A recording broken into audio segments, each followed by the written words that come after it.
Welcome back to the Triduum series. It's my pleasure to introduce to you Sister Dianne Bergant. Professor Bergant is the Carol Stuhlmuller Professor Emerita of Old Testament Studies at Catholic Theological Union in Chicago. She was president of the Catholic Biblical Association of America from 2000 to 2001, and the Reverend Robert J. Randall Distinguished Professor of Christian Culture, Providence College in Providence, Rhode Island, from 2009 to 2010. She has authored 36 books, as well as several book chapters and numerous articles. She has taught and lectured extensively in the United States, Europe, Asia, the Caribbean, and the South Pacific.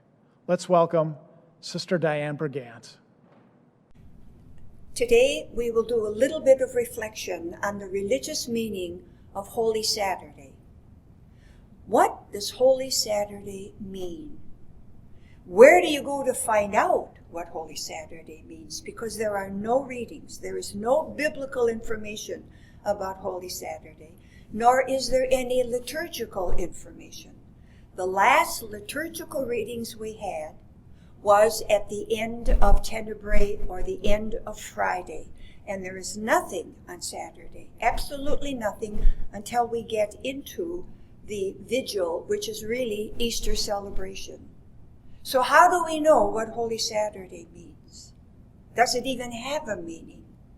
You can't say that it's a time when the followers of Jesus were waiting for his resurrection. You can't say that. Because if you look carefully at the biblical tradition, the biblical stories, they had no idea, regardless of how often he may have told them, and I will rise again. They had no idea after he died that there was going to be a resurrection. The women who went to the tomb went there to anoint a dead body. They went to do appropriate funeral libations. And the disciples who were in the upper room were not there waiting for anything. They were there, as the texts tell us, they were hiding. So what is Holy Saturday? How are we to understand what that period, interim period, is all about? Some have said it's a kind of liminality. Liminality is that in-between time when, as they say, you're neither fish nor fowl. Liminality is like a formation period, whether that be in religious life or it be in the army or any kind of formation period, workshops or years of formation, when you leave your normal situation in life in order to get ready for another situation in life. But you've left the normal, but you're not yet in the new one. So that's what liminality is. But that's not Holy Saturday, because they were not looking to the new situation. In a certain sense, Holy Saturday is period. It's over. It's over. And if you look carefully at the stories that come from the Christians themselves, what do they tell us? We had no idea what we were waiting for because we weren't waiting. We didn't understand what he said. We were totally disappointed. The story of those who are moving to Emmaus, when Jesus is walking with them, and they say, we had thought that he would be the fulfillment of our expectations, and he wasn't. I hate to say this. He seems to have been the disappointment. That they had expectations and he did not fill them. Well, he must have been disappointed as well, because their expectations were wrong. And he was filling his and God's expectations, and they did not understand it. So Holy Saturday is really a time when what we had hoped for came to an end with no fulfillment. That's what Holy Saturday is. Until, as I say, we get into the preparation for Easter. In a certain sense, we use the words faith and hope interchangeably. But strictly speaking, faith is really our attitude towards something we have received in the past and we cling to now. Hope means we are looking to the future, but we never know what the future is. The future is always open, which is, on the one hand, exciting, but frightening as well. But hope looks to the future. All right? So, most likely, we could say that with those two definitions, the Christians may still have had faith. Chances are they did not have hope because they were not looking to the future. Why do I say they probably still had faith? There's no indication that anyone permanently left him except Judas. Even Peter repented. And even before the repentance, the story of that repentance is a resurrection story.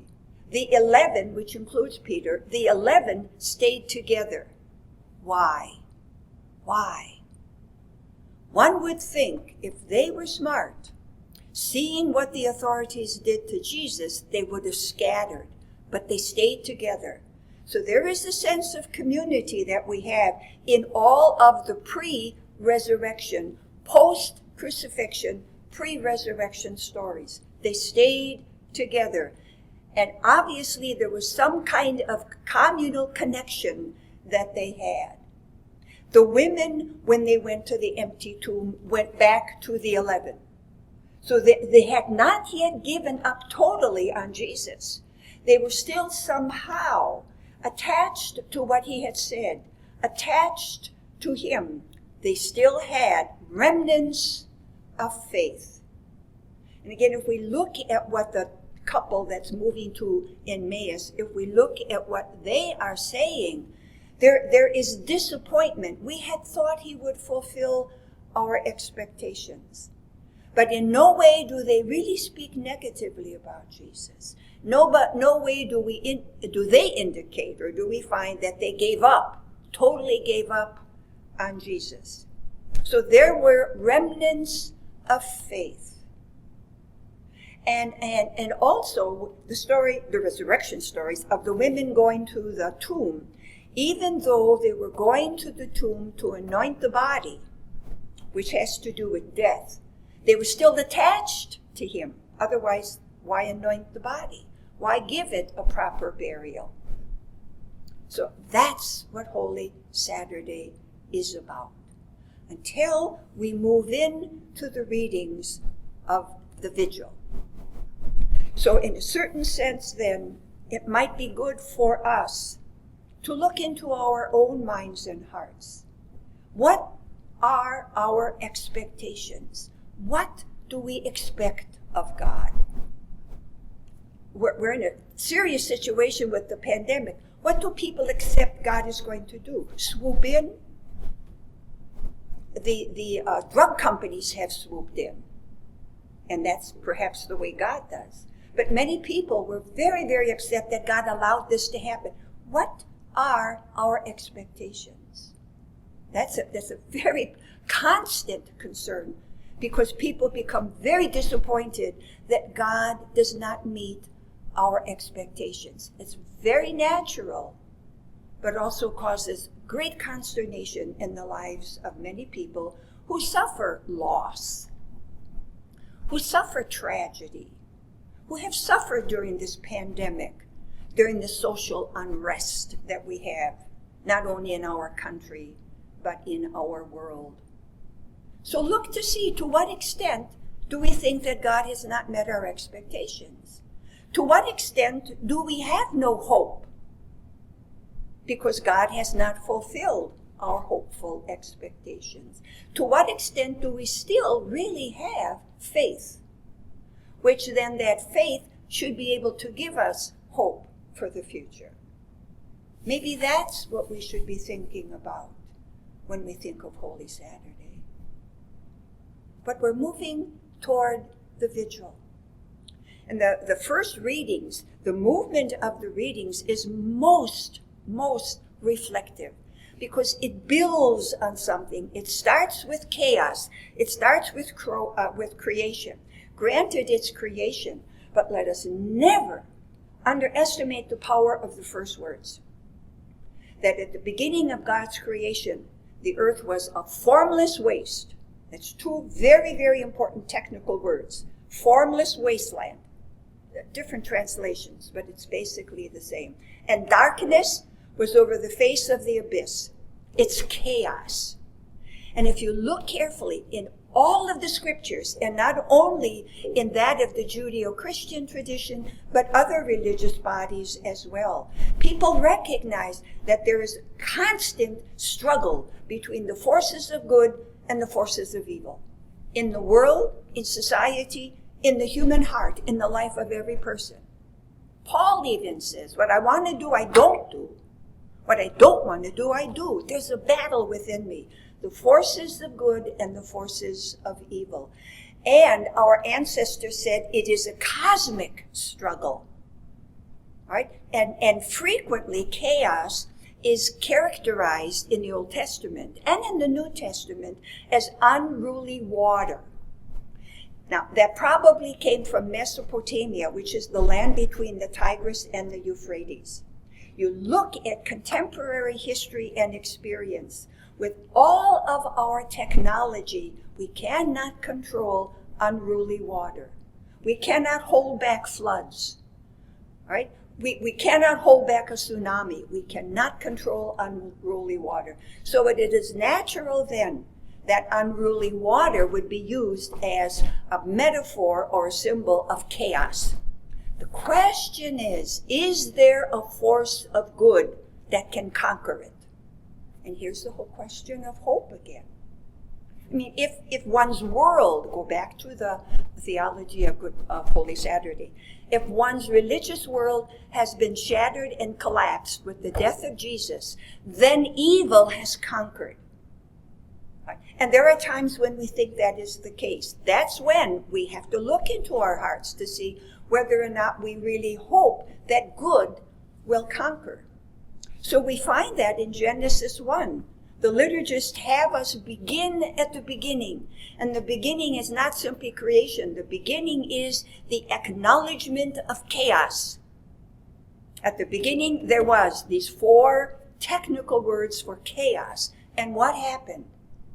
God orders the chaos, does not destroy it, orders the chaos. Says to the unruly waters, this far you can go and no further.